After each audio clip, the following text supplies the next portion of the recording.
ये आदमी आप जरा देखिए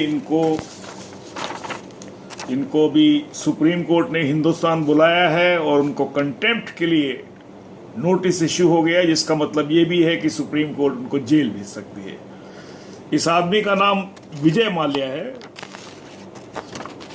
ये आप जरा बिल्कुल देखिए, ये है क्या, ये विजय माल्या चीज क्या है। पहली बात तो ये है कि करीब इसने सारे बैंकों से 10-12 हजार करोड़ रुपए का लोन लिया।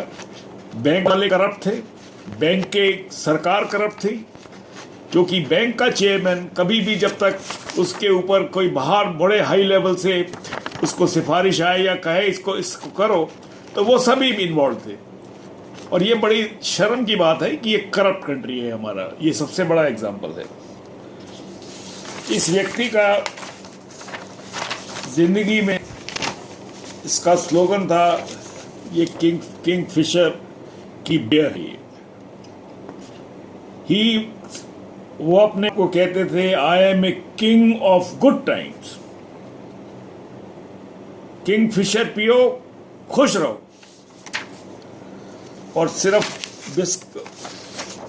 बियर नहीं पीजिए आप। ये कौन है ये महिला? ये महिलाएं हर साल इनका कैलेंडर निकलता था। ये मॉडल्स हैं, इनकी आप शक्लें देखिए। ये किसी महीने की कैलेंडर में है, आप देखिए। ये श्री विजय माल्या जी, हर साल इनका ये शौक था इन खूबसूरत हसीनाओं के साथ किसी आइलैंड में बैठना, रंग रेलियां करना और कैलेंडर निकालना। ये कोई छोटा मोटा काम नहीं था। ये देखिए, आप देख रहे हैं आप इनको। ये सब इनकी इनवाइटेड मॉडल्स थी, जो आपके पैसे और मेरे पैसे से, आपके टैक्स के पैसे से, बैंकों में जमा पैसे से मस्ती वो कर गया। लेकिन देखिए, क्योंकि सुप्रीम कोर्ट तो ये कन्फ्रंट करेगा। देखिए इतनी हसीनाएं। और देखिए, अब एक बात और हम बताएं, महात्मा गांधी की तरह विजय माल्या की एक कोटेशन है यहां पर, मैं उसको पढ़ के सुनाना चाहता हूं। उसमें कहते हैं, you need to be gutsy, you need to have fire in your बेली।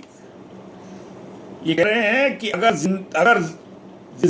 जिंदगी में आदमी के अंदर बड़ी वो होना चाहिए, पंगा लेने की हिम्मत, और दूसरा आपकी तुम्हारी बेली के अंदर फायर होनी चाहिए।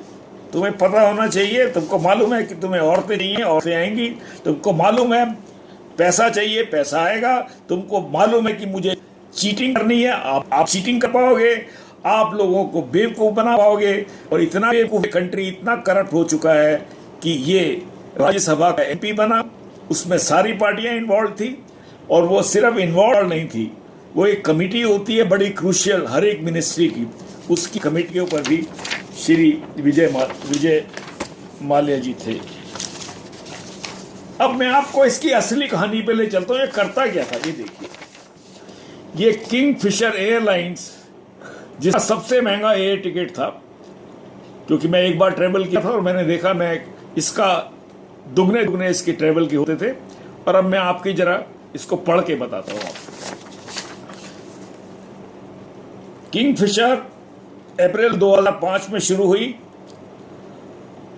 31,754 करोड़ रुपया इन्होंने खर्चा, 25,793 रुपए कमाया।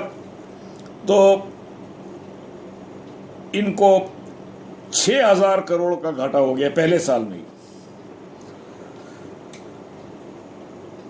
दूसरे साल जुलाई जो इन्होंने ऑपरेशन किया, उसके अंदर 337 करोड़ का घाटा हुआ। 2005 में 188 करोड़ का हुआ। 2009 में 1640 करोड़ का घाटा हुआ। अप्रैल 10 में 1027 करोड़ का घाटा हुआ।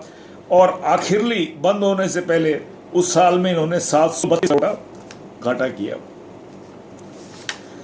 अब ये क्या, ये किंगफिशर अकाउंट्स के जितनी भी फिगर्स हैं ये सारी बोगस फिगर्स हैं।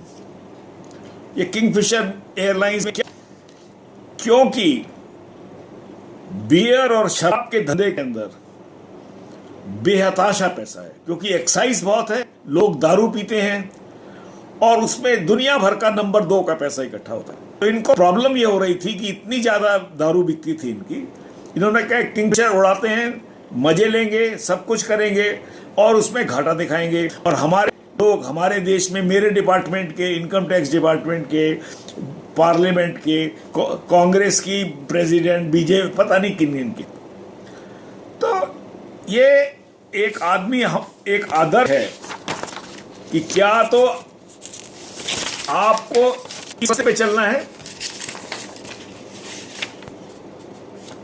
इसमें दारू भी है, ये भी है, और हो सकता है शायद परमात्मा करे, भगवान, ये इस आदमी को जो भी खड़ा हुआ था अपनी गाड़ी के साथ, विजय माल्या, उसको परमात्मा जेल में भेज दे ताकि और लोग इस रास्ते पर ना चलें।